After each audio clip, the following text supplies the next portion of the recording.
Hello guys, welcome to my channel. Ang ituturo ko naman ngayong araw nito ay ang B sus4 or B suspended fourth. So paano muling gawin? Again, here's my guitar. Then the first step, ang inyong index finger, lalagay nyo siya dito sa second fret from 5th string to 1st string. So naka bar chord ulit siya. Naka flat chord. Pero hindi nyo na pipindutin tong 6th string na ito dahil ang kanyang major chord ay B. So next, itong inyong ring finger, ilalagay nyo siya dito mula sa 4th string hanggang 2nd string ng 4th fret. As you can see, kaplat siya. Pero yung inyong first string, naka-dead string siya. Hindi nyo pipindutin yan.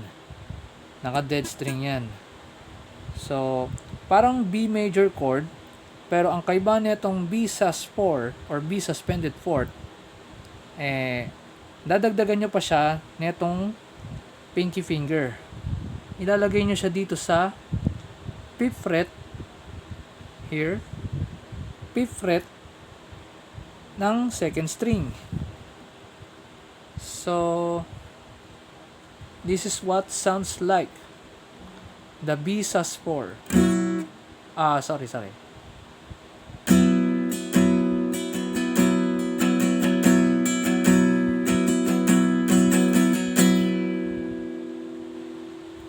Here, as you can clearly see.